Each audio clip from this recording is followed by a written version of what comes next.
Good evening everyone. I hope की प्रत्येकाला इंग्लिशचा पेपर खूप चांगला गेला असेल.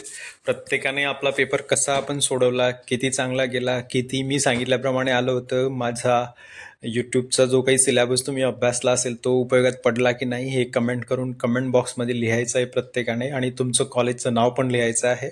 ऑल ओव्हर महाराष्ट्रात तुम्ही कुठेही असू शकता, नो डाऊट.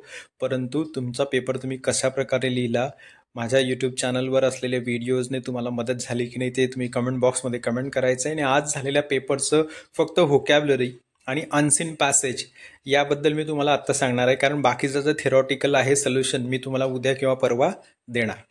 तर सुरुवातीला तुम्हाला प्रिफिक्स विचारलं होतं अन. या प्रिफिक्स अनचा वापर करून तुम्हाला एखादा शब्द तयार करायचा होता, फक्त शब्द तयार करायचा होता. काही शब्द मी तुम्हाला इथे दिलेले आहेत, याच्यापैकी तुम्ही काहीही लिहिलं असेल किंवा वेगळं काहीतरी लिहिलेलं असेल तरी पण तुम्ही ते कमेंट बॉक्समध्ये कमेंट करा आणि कन्फर्म करून घ्या की तुमचं बरोबर आहे की नाही. कारण काही वेळेस आपण असा काहीतरी शब्द लिहितो की तो अंत वापरलेला असतो आपण, परंतु आता युनियन हा असा शब्द आहे की अन तिच्यामध्ये दिसतंय परंतु ते प्रिफिक्स नाही आहे, कारण युनियन इटसेल्फ एक रूट वर्ड आहे. त्यामुळे तुम्ही म्हणाल की आम्ही तर लिहिलं आहे, जसं आता इम्पॉर्टंट, पुष्कळ वेळा आय एम हा प्रिफिक्स वापरल्यानंतर इम्पॉर्टंट काही विद्यार्थ्यांनी केला, तो इम्पॉर्टंट असं काही रूट नाही आहे, त्यामुळे तुम्हाला ते बरोबर येणार नाही. त्यामुळे तुम्ही काय लिहिलंय हे चेक करायचंय. मला कमेंट बॉक्समध्ये कमेंट करून सांगायचंय की सर मी हे लिहिलं, हे बरोबर आहे का. मी नक्कीच तुम्हाला उत्तर देण्याचा प्रयत्न करेल. काही जे आहेत प्रिफिक्स अन वापरून ते मी शब्द तुम्हाला दिलेले आहेत, जसं की unhappy, uncertain, unknown, unsatisfactory, unexpected, unemployment, unfortunate. याच्या प्रत्येकामध्ये रूट वेगळं आहे आणि अनप्रिफिक्स वेगळा आहे, म्हणजे रूटला अर्थ आहे. तेव्हा तुम्ही लक्षात घ्यायचंय की तुम्ही काय लिहिलंय बरोबर आहे की नाही ते चेक करायचं आहे. पुढचं आहे सफिक्स एबल. एबल वापरून तुम्हाला एक शब्द तयार करायचा आता. मी काही तुम्हाला बनवून दिलेले आहेत, ब्रेकेबल, मुव्हेबल, नोटेबल, आन्सरेबल, बिलिव्हेबल, अडॉरेबल. तर तुम्ही काय लिहिलं असेल ते तुम्ही चेक करा किंवा तुम्ही कमेंट बॉक्समध्ये मला सांगा की सर हा सफिक्स, हा प्रिफिक्सचा शब्द लिहिलाय, हा सफिक्सचा लिहिलाय. एकच कमेंट टाका, म्हणजे प्रत्येक वेळी प्रत्येक वेगवेगळ्या कमेंट टाकण्याची गरज नाही. आणि तुमचं कॉलेजचं नाव तुम्ही टाकणं विसरू नका. मी नक्कीच तुम्हाला उत्तर देण्याचा प्रयत्न करेल. मंट, हा मंट सफिक्स वापरलेला आहे. ह्याचं तुम्हाला असं वाटतं की प्रत्येकाने हे बरोबरच लिहिलं असेल. Government, movement, payment, entertainment, management हे आपण पुष्कळ वेळा वापरलेले शब्द आहेत, त्याच्यामुळे ह्याच्यामध्ये शक्यतो तुमची काही मिस्टेक झाली नसेल अशी अपेक्षा आहे.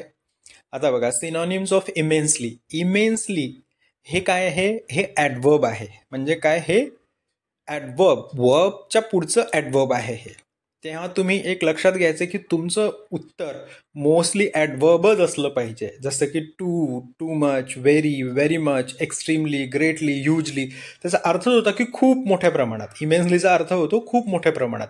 तर तुम्ही काय लिहिलंय तुम्ही मला नक्कीच कमेंट बॉक्समध्ये कमेंट करून सांगा. आणि हे जे प्रश्न विचारतोय मी त्याचं एकच उत्तर तयार करायचं आणि एकच तुम्ही कमेंट तयार करायचं आहे. प्रत्येक वेळी वेगवेगळा कमेंट टाकण्याची गरज नाही. पुढचं आहे अँटोनिम ऑफ मॉडर्न. अँटोनिम म्हणजे काय, विरुद्धार्थी, ऑपोजिट विचारला होता. मग मॉडर्न हा आताचा, आधुनिक असा अर्थ होतो. आणि त्याचे जे विरुद्धार्थी शब्द आहेत काही ते मी तुम्हाला लिहिलेले आहेत. Old fashion, ancient, traditional, historical, earlier.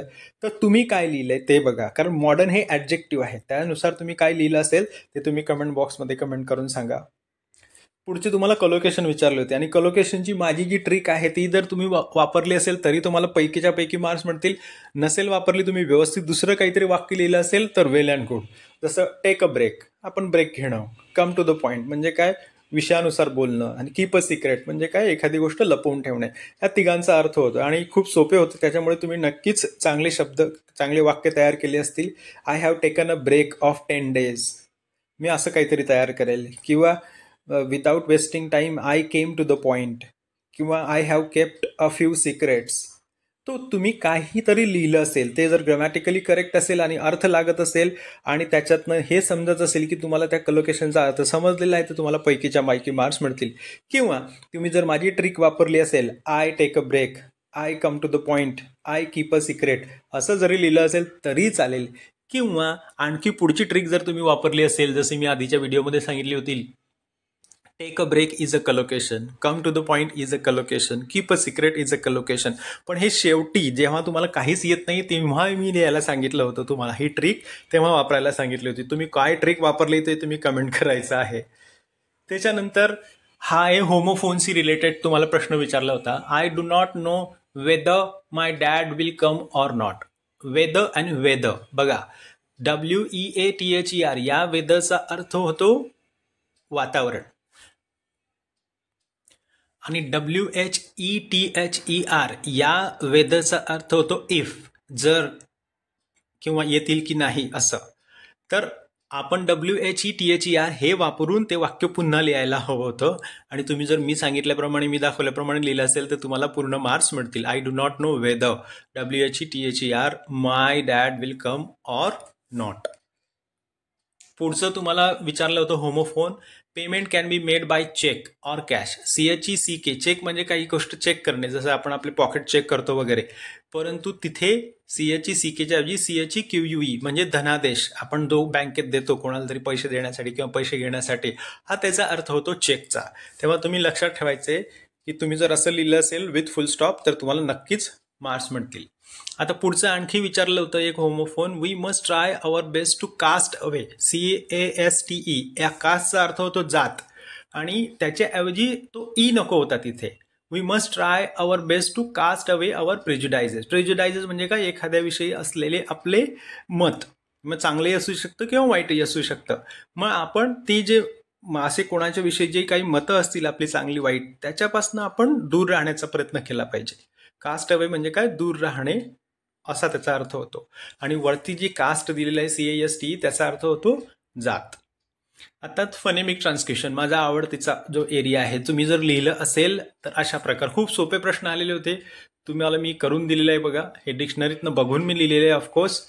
Food FUD, mine MIN, world WORLD, young बघा, यंग यंग नाही आहे त्या, यंग ग नाही काढायचा, य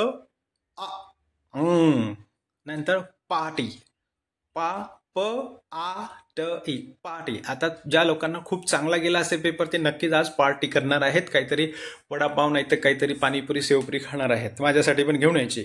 नंतर आहे इझी, लॉंग इझी. असं जर तुम्ही लिहिलं असेल तर तुम्हाला फनेमिक ट्रान्सक्रिप्शनचे नक्कीच मार्क्स मिळाले असतील. त्याच्या पुढे अनसीन पॅसेज, 6चे 6 मार्क्स मिळाले असतील तुम्हाला. इतका सोपा पॅराग्राफ होता. आता मला माहिती नाही तुम्ही काय लिहिले, परंतु ही उत्तर मी तुम्हाला आत्ताच तयार केलेली आहेत. State the problem caused by deforestation. Deforestation म्हणजे काय, जंगल तोड केल्याने काय समस्या निर्माण होते. Deforestation causes loss of soil fertility and soil halogen. म्हणजे काय, जमिनीची धूप होते आणि जमिनीची जी सुपीकता आहे ती नाहीशी होते जर आपण जंगलं तोडून टाकली तर. Name the scheme that government has launch in order to have forest. आपल्या पूर्ण देशामध्ये जंगल टिकली पाहिजे त्यासाठी कोणती स्कीम तयार केलेली आहे सरकारने. Social forestry and afforestation. Afforestation म्हणजे काय, वृक्ष लागवड करणे. State the importance of forest resources. फॉरेस्टमधनं आपल्याला जे काही गोष्ट मिळतात त्याचं काय महत्व आहे आपल्या लाईफमध्ये. बघा, खूप महत्व आहे, त्याच्याशिवाय आपलं अस्तित्व नाही, आणि तेच दिलेलं आहे पॅराग्राफमध्ये. Humans are dependent on forest for food and shelter. आपल्या खाण्यापिण्यासाठी आणि आपल्या घरं वगैरे तयार करण्यासाठी आपण पूर्णपणे फॉरेस्टवर डिपेंड आहोत. Forest feed and protect humans. त्यांच्यामुळेच आपल्याला खायला मिळते आणि आपलं संरक्षण होते आहे, आपल्याला ऑक्सिजन मिळतो आहे. Forest protect soil from halogen. जमिनीची धूप होऊ देत नाही जंगलं. Regulate atmosphere. जे ॲटमॉस्फिअरमध्ये कधी उष्णता वाढते ती थंड करण्याचा प्रयत्न करते, जर थंडी जास्त वाढली तर उबदार बनवण्याचा प्रयत्न करते. Maintain water supply for agriculture. शेतीसाठी पाण्याचा पुरवठा करत आहे. Prevent formation of desert. वाळवंट तयार होऊ देत नाही. एवढे सर्व महत्वाचं काम फॉरेस्ट करतात, त्यामुळे प्रत्येकाने झाड लावलं पाहिजे. पुढचा प्रश्न तसाच होता. Describe the remedies to save forest. Every individual should grow a tree. प्रत्येकाने एक झाड लावलं पाहिजे. बघा, आपण 150 कोटी आहोत, 150 कोटी लोकांनी फक्त एक झाड जरी लावलं तरी 150 कोटी झाडं होतील. Alternate sources of energy and wood substitute should be developed. आणि जे आपल्याला एनर्जी लागते, जी आपल्याला इलेक्ट्रिसिटी लागते, जे आपल्याला स्वयंपाक करण्यासाठी जे इंधन लागतं, त्याच्यासाठी लाकडापेक्षा इतर जे काही सोर्सेस आहेत ते आपण तयार करायला पाहिजे. जसं की तुमचं क्लाउड एनर्जी आहे, त्याच्यानंतर तुमची सोल एनर्जी आहे, त्याच्यानंतर तुमची विंड एनर्जी आहे, टायडल एनर्जी आहे. असे वेगवेगळे रिसोर्सेस जर का आपण एनर्जीचे तयार केले तर नक्कीच जंगलांची जंगलतोड कमी होईल. पुढचा आता व्होकॅब्युलरीशी रिलेटेड प्रश्न होता. Cutting down wood over a large area. खूप मोठ्या प्रमाणात खूप मोठ्या क्षेत्रातलं झाडं तोडून टाकणे त्याला काय म्हणतात? डिफॉरेस्टेशन. आणि खूप वृक्षांची लागवड करणे मोठ्या एरियामध्ये त्याला म्हणतात अफॉरेस्टेशन. दिलेलं आहे ते पण. The science or practice of farming म्हणजे शेती करण्याचं जे सायन्स आणि शास्त्र आहे त्याला काय म्हणतात? ॲग्रिकल्चर. इतकं सोपं होतं ते. आय होप की तुम्ही अशा प्रकारे हे उत्तरं लिहिलेली असतील. बाकीच्या प्रश्नांची उत्तरं मी पुढच्या व्हिडिओमध्ये टाकेल. आता तुमची उत्तरं जरी चुकली असतील तरी काही रडत बसायचं नाही आहे. पुढचा पेपर मॅथ्सचा आहे, त्याचा अभ्यास करत बसायचा आहे. मॅथ्सचा चांगला व्हिडिओ जर मला मिळाला तर मी नक्कीच तुम्हाला टाकेल. मॅथ्स मला स्वतःला येत नाही म्हणूनच मी इंग्लिशमध्ये स्पेशलायझेशन केलेलं आहे. त्यामुळे मी स्वतः तुम्हाला मॅथ्स शिकवू शकत नाही, परंतु एखादा चांगला व्हिडिओ असेल माझ्या सर्कलमधला तर मी नक्कीच तुम्हाला शेअर करेल, जो तुमच्या इंग्लिशसाठी, जसं इंग्लिशसाठी तुम्हाला उपयोगी व्हिडिओ दिले तसे मॅथ्सलाही उपयोगात पडेल. I wish you all the very best for your next examination. Thank you.